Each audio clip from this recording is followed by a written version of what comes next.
함께 보실 하나님의 말씀은 신약성경 고린도후서 7장입니다.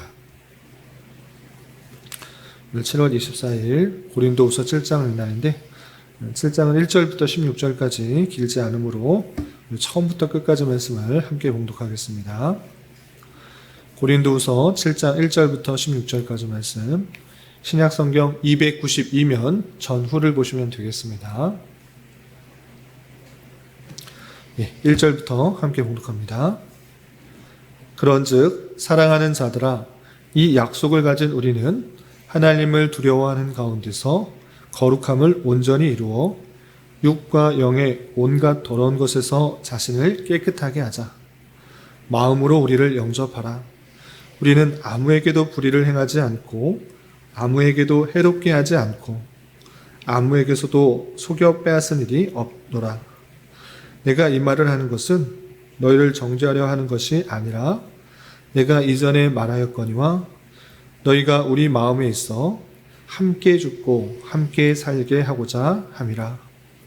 나는 너희를 향하여 담대한 것도 많고 너희를 위하여 자랑하는 것도 많으니 내가 우리의 모든 환난 가운데서도 위로가 가득하고 기쁨이 넘치는도다. 우리가 마게도냐에 이르렀을 때에도 우리 육체가 편하지 못하였고 사방으로 환난을 당하여 밖으로는 다툼이요 안으로는 두려움이었노라. 그러나 낙심한 자들을 위로하시는 하나님이 디도가 오므로 우리를 위로하셨으니 그가 온 것뿐 아니요 오직 그가 너희에게서 받은 그 위로로 위로하고 너희의 사모함과 애통함과 나를 위하여 열심히 있는 것을 우리에게 보고함으로 나를 더욱 기쁘게 하였느니라. 그러므로 내가 편지로 너희를 근심하게 한 것을 후회하였으나 지금은 후회하지 아니함은 그 편지가 너희로 잠시만 근심하게 한 줄 알미라. 내가 지금 기뻐함은 너희로 근심하게 한 까닭이 아니요 도리어 너희가 근심함으로 회개함에 이른 까닭이라. 너희가 하나님의 뜻대로 근심하게 된 것은 우리에게서 아무 해도 받지 않게 하려 함이라. 하나님의 뜻대로 하는 근심은 후회할 것이 없는 구원에 이르게 하는 회개를 이루는 것이요 세상 근심은 사망을 이루는 것이니라. 보라, 하나님의 뜻대로 하게 된 이 근심이 너희로 얼마나 간절하게 하며 얼마나 변증하게 하며 얼마나 분하게 하며 얼마나 두렵게 하며 얼마나 사모하게 하며 얼마나 열심 있게 하며 얼마나 벌하게 하였는가. 너희가 그 일에 대하여 일체 너희 자신의 깨끗함을 나타내었느니라. 그런즉 내가 너희에게 쓴 것은 그 불의를 행한 자를 위한 것도 아니요 그 불의를 당한 자를 위한 것도 아니요 오직 우리를 위한 너희의 간절함이 하나님 앞에서 너희에게 나타나게 하려 함이로라. 이로 말미암아 우리가 위로를 받았고 우리가 받은 위로 위에 디도의 기쁨으로 우리가 더욱 많이 기뻐함은 그의 마음이 너희 무리로 말미암아 안심함을 얻었음이라. 내가 그에게 너희를 위하여 자랑한 것이 있더라도 부끄럽지 아니하니 우리가 너희에게 이른 말이 다 참된 것 같이 디도 앞에서 우리가 자랑하고 한 것도 참되게 되었도다. 그가 너희 모든 사람이 두려움과 떨므로 자기를 영접하여 순종한 것을 생각하고 너희를 향하여 그의 심정이 더욱 기뻤으니 내가 범사에 너희를 신뢰하게 된 것을 기뻐하노라. 아멘. 감사합니다. 오늘 함께 살펴볼 하나님 말씀은 고린도후서 7장입니다. 고린도후서 1장부터 7장까지는 바울 사도가 계획을 바꿔서 고린도 교회에 가지 않은 이유, 그리고 다양한 거짓 교사, 비방하는 자들에 의해서 자기가 어떤 사역을 하고 있는지를 잘 설명하고 또 알려주는 그런 내용들로 담겨 있습니다. 특별히 어제 살펴봤던 6장에서는 자신이 화목하게 하는 직분을 감당하기 위해서 어떠한 고난까지도 감당했는지를 잘 설명하고 있었고, 또 하나님의 성전으로서 믿지 않는 자와 멍에를 함께 매지 말고 하나님을 온전히 모시고 사는 성도로서 삶을 잘 살 것을 권면하는 말씀을 대하였습니다. 그리고 이어지는 7장. 7장에서는 궁극적으로 자신의 사역들을 잘 밝힌 이후에 하고자 하는 것이 무엇인가, 말하고자 하는 것이 무엇인가, 다시 고린도 교회와 바울 사도의 일행과의 관계를 더욱더 화합하여서 오해하지 말고 우리를 잘 받아두고 용납할 것을 말하는 그런 내용들로 결론을 맺고 있습니다. 이 내용을 좀 자세히 살펴보면서 교훈받을 수 있는 것들이 무엇인지 생각해 보도록 하겠습니다. 우선 고린도후서 7장 1절에서 보시면, 그런즉 사랑하는 자들아, 이 약속을 가진 우리는 하나님을 두려워하는 가운데서 거룩함을 온전히 이루어 육과 영의 온갖 더러운 것에서 자신을 깨끗하게 하자라고 되어 있는데, 6장에서 하고 있었던 말을 정리하여서 이렇게 해야 된다라는 것입니다. 그래서 그런즉으로 시작됐는데, 그러면 그런즉 앞에서 나왔던 내용들이 무엇인가? 하나님의 약속을 알려주는 말씀을 우리는 살펴볼 수 있었습니다.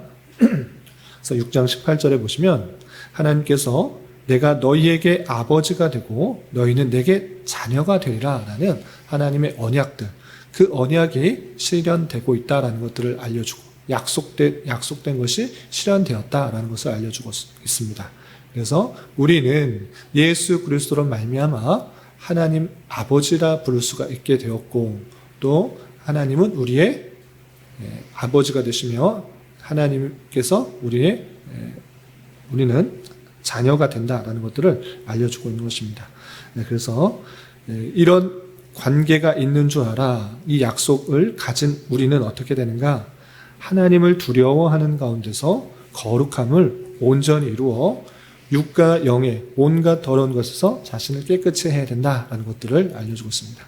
하나님의 백성이에요. 또 하나님의 자녀라는 것들을 기억해 보면서, 또 어제 6장 16절에서 표현주고 같이 우리가 살아계신 하나님의 성전이라는 것들을 기억하면서 온갖 더러운 것에서 육과 영을 깨끗하게 하는 그런 모습으로 가져야 된다라고 결론 짓고 있습니다. 그래서 6장의 말씀을 정리하는 말씀으로 되어 있고, 2절부터 4절까지 그 내용, 앞에서 구구절절하게 자세하게 자신의 사역과 계획이 바뀐 이유, 또 무엇을 위해서 열심히 수고하고 노력하고 고난받았는가 라고 할 때 자신에 대한 오해를 다 잊어버리고 우리를 잘 받아주어라 라는 이야기로 2절부터 4절까지 이렇게 표현하고 있는 것입니다. 그래서 2절 보시면, 마음으로 우리를 영접하라. 우리는 아무에게도 불의를 행하지 않고 아무에게도 해롭게 하지 않고 아무에게서도 속여 빼앗은 일이 없노라 라고 하면서 고린도 교회 중에서 또 비방하는 사람들, 거짓 선생들, 이런 사람들로 말미암아 우리 일행들을 오해하는 일이 있었는가? 우리는 이런 사역을 위해서 열심히 일한 것이다. 그러니 마음으로 우리를 영접하라. 우리에 대한 오해 다 버려라.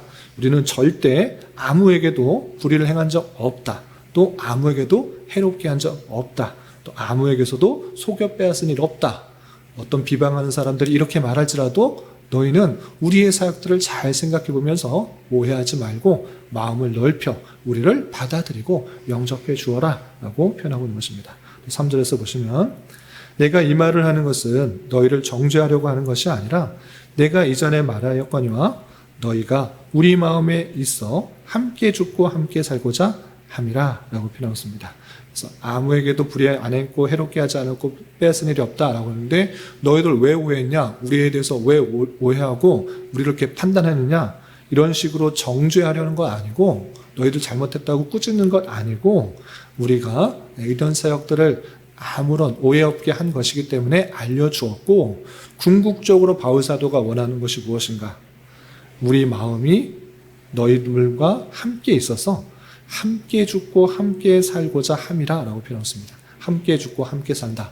이것은 생사를 함께 할 수 있는, 정말 마음이 하나가 되어서 죽기도 같이 죽고 살기도 같이 사는 그런 온전한 관계를 갖고자 함이다 라고 표현하고 있습니다. 그래서 내 사역에 대해서 오해하지 말고, 내 사역들이 이런 것들을 위해서 열심히 사역한 것이니까 너희들이 우리를 받아들여서 함께 죽고 함께 살 정도로 목숨을 같이 할 수 있는, 정말 하나된 모습으로 생사고락을 함께 할 수 있는 그런 관계가 되자, 이렇게 권면하고 있는 것입니다.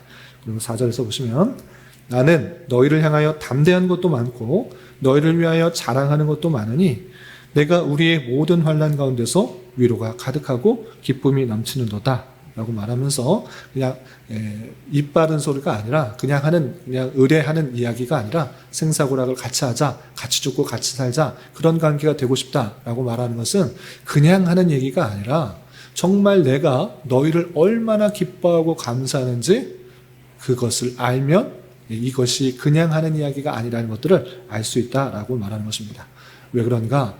나는 수많은 환난, 고난 그런 것이 있었는데 고린도 교회 소식을 듣자 정말 위로가 되고 기쁨과 감사가 되었다. 이것을 자신의 경험을 말하면서 너희를 안심시키고 있는 것입니다. 그래서 5절 보시면 왜 바울 사도가 그 고린도 교회를 가지고 기쁨이 넘치다고 말하는지 실제적인 예를 들고 있습니다. 5절 보시면 우리가 마게도니아에 이르렀을 때 우리 육체가 편하지 못하였고 사방으로 환난을 당하여 밖으로는 다툼이요 안으로는 두려움이 있었노라. 바울 사도가 에베소에 있다가 또 마게도니아에 이른 것입니다. 이 마게도니아에 이르렀을 때 어떻게 되는가? 많은 사람들로 환영을 받고 존경을 받고 칭송을 받았는가? 아니다. 우리가 편하지 못하고 사방으로 또 환난을 당하고 다툼과 두려움이 있었다. 이렇게 표현하고 있는 것입니다. 그 걸음걸음이 선교 여행이 정말 편하지 않은 그런 것입니다. 그런데 어떻게 되는가? 6절 보시면 그러나 낙심한 자들을 위로하시는 하나님께서 지금 힘들고 어렵고 낙담되는 가운데 있었는데 디도가 옴으로 우리를 위로하셨다. 하나님께서 디도를 보내서 위로받았다라고 표현했습니다. 디도가 왔는데 왜 위로받는가? 바울 사도가 고린도 교회에 맨 처음에는 디모데를 보냈지만 여러 일들이 잘 해결되지 않고 정말 잘 진행되고 있는지를 확인하고자 또다시 디도를 보냈던 것입니다.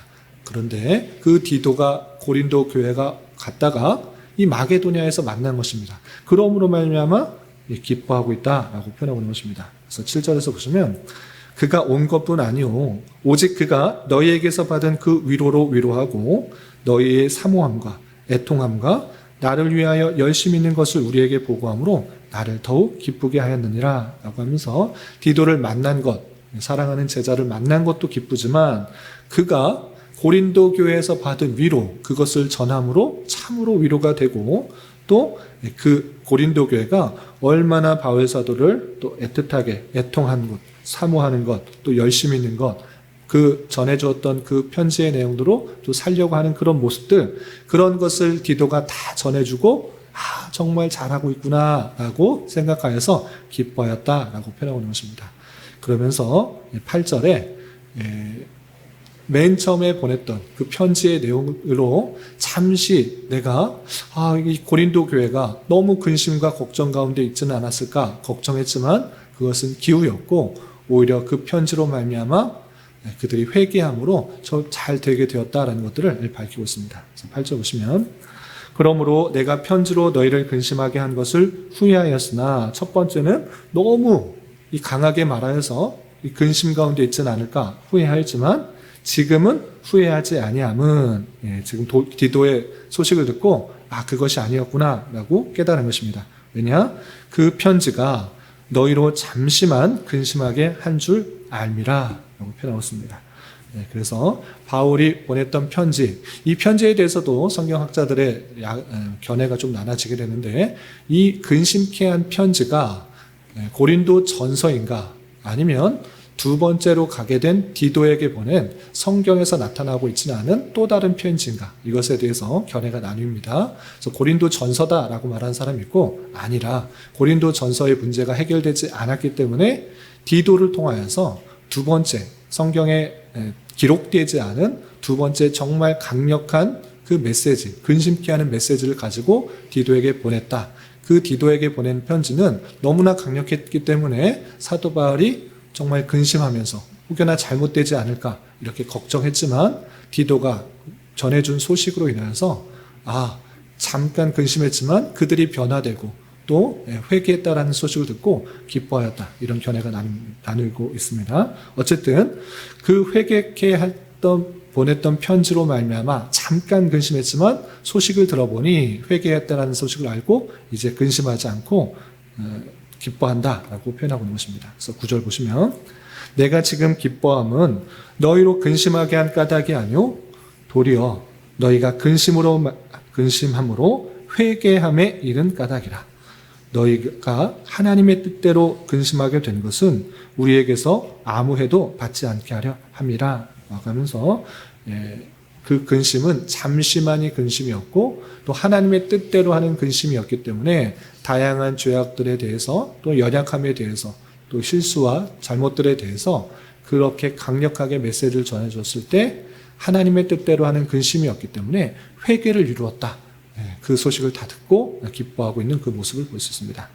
그러면서 근심의 두 종류가 있는데 그 두 종류에 따라서 다양한 두 결과를 맺게 된다는 것을 10절에서 이렇게 밝히고 있습니다. 10절 보시면 하나님의 뜻대로 하는 근심은 후회할 것이 없는 구원에 이르게 하는 회개를 이루는 것이요 세상 근심은 사망을 이루는 것이다. 이렇게 표현하고 있습니다. 그래서 근심의 두 가지 종류가 나옵니다. 첫 번째는 하나님의 뜻대로 하는 근심이고 두 번째는 세상 근심입니다.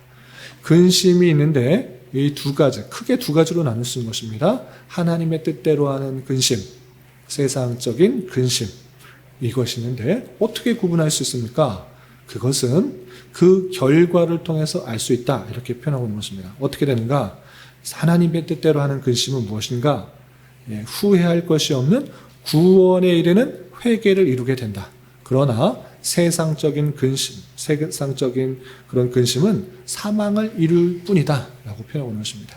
그래서 하나님께서 우리에게 근심을 주실 때 우리 죄와 연약함, 다양한 사건과 환경 속에서 또 범죄하기도 하고 연약함 가운데 있기도 하고 근심 가운데 있을 때 그 근심 가운데 머무는 것이 아니라 궁극적으로 어떻게 되는가? 하나님께 나아가고 하나님께서 이것을 통해서 원하시는 것들이 무엇인지를 계속적으로 고민하면서 회개로 나오게 된다는 것입니다. 그래서 그 근심에 머물렀을 때 부정적인 생각으로 안 좋은 결과, 사망에 이르는 그것은 세상적인 근심이요.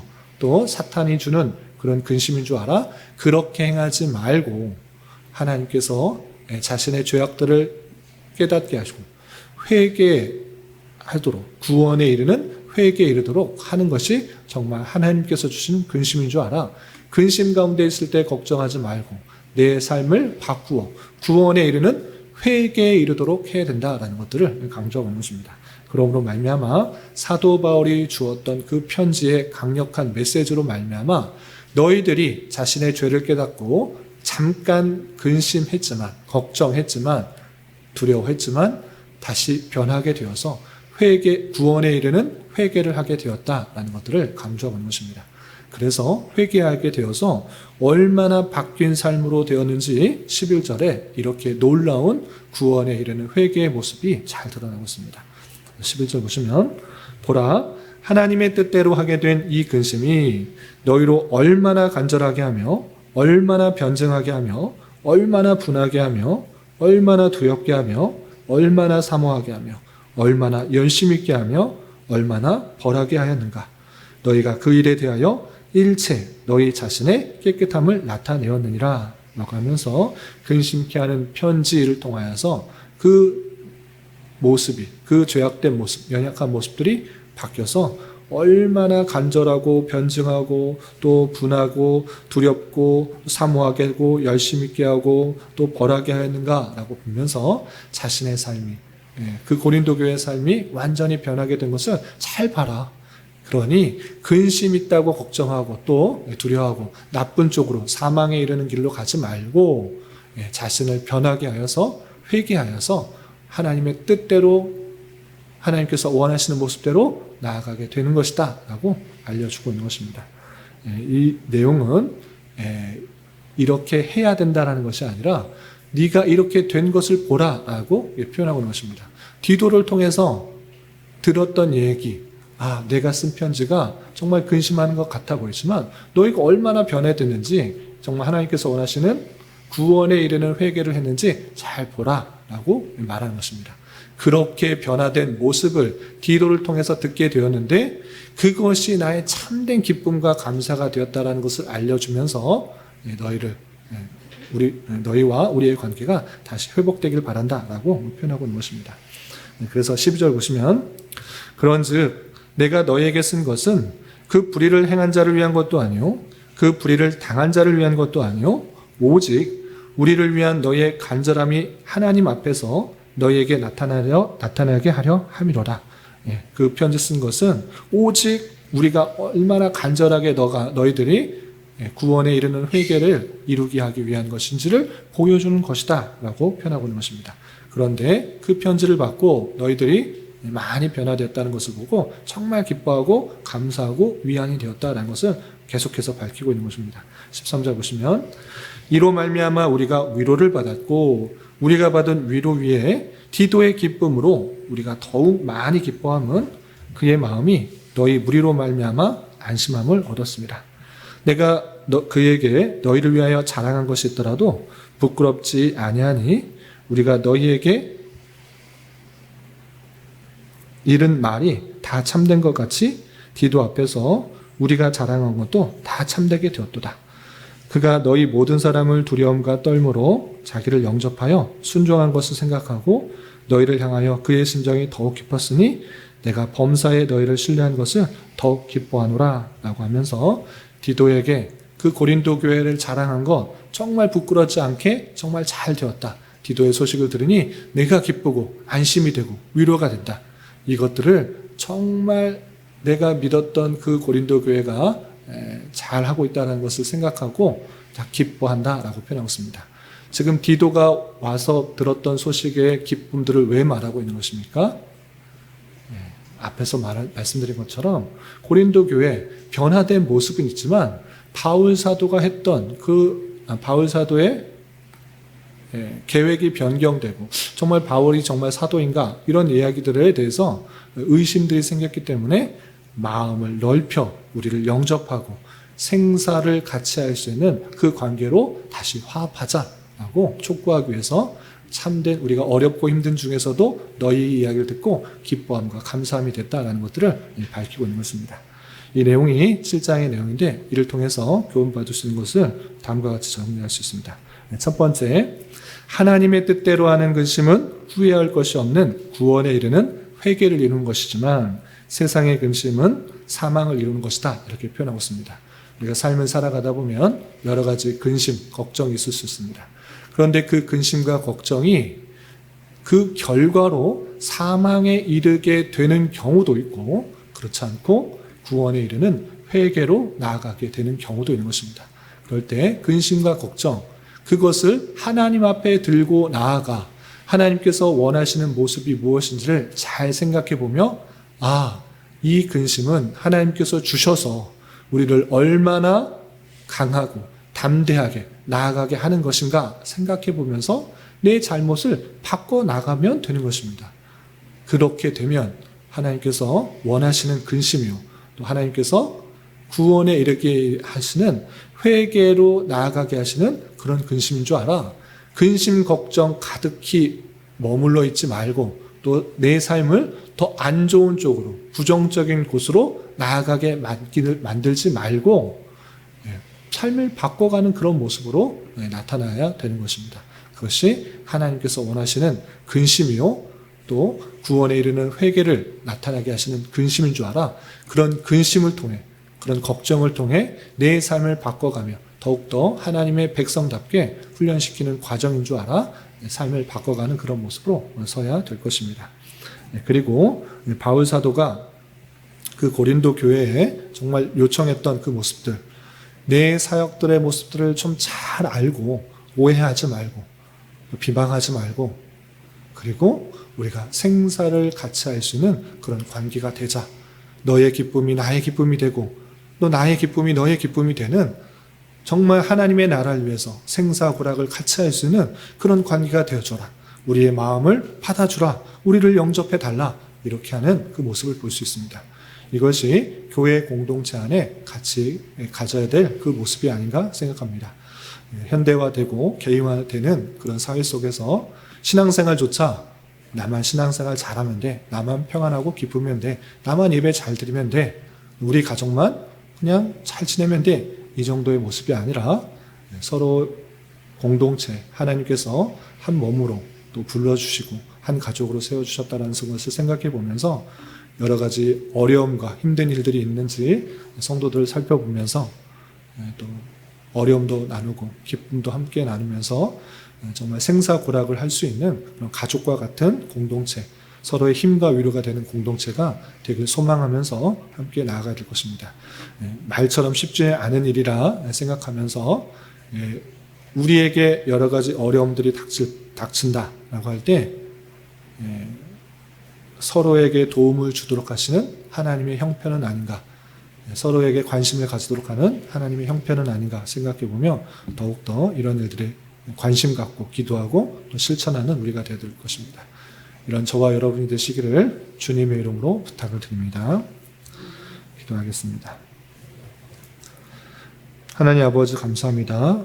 오늘 말씀을 통하여 고린도 교회가 하나님의 뜻대로 근심함으로 많은 영적 성장과 성숙을 이루게 되었음을 살펴보았습니다. 이런 말씀을 대하는 자로서 다양한 상황과 환경과 여건을 통해서 만나게 되는 현실 속에서 세상적인 근심과 또 걱정으로 나가는 것이 아니라 하나님께서 원하시는 모습으로 회개하며 하나님의 자녀요 천국 백성으로서의 합당한 삶을 살아갈 수 있도록 인도하여 주시옵소서. 주님, 7월은 인내라는 주제로 한 달을 보내고 있습니다. 주님의 백성으로서 잘 훈련받고 연단되는 과정 가운데 여러 가지 힘들고 어려운 상황을 만나게 될지라도 잘 인내하며 감당할 수 있도록 역사하여 주시옵소서. 주님, 교회 안에 육체의 연약함과 연로함으로 인하여 가족의 전도와 신앙을 위해 직장과 사업장의 문제 등으로 주님께 간절히 기도하는 여러 지체들이 있사오니 주님께서 그 모든 상황과 여건과 마음과 생각을 주장하여 주셔서 우리의 기대와 소망보다 훨씬 더 풍성한 것들로 채워주시는 하나님을 깊이 경험할 수 있는 기회 되도록 인도하여 주시옵소서. 오늘 저녁에 있는 수요 성경 공부 시간에도 주님 함께하여 줄 믿으며 이 시간 각자 간절하게 간구하는 기도 제목 주님께서 들으시고 가장 선한 것들로 응답하여 주시옵소서. 예수님의 이름으로 기도 올리옵나이다. 아멘.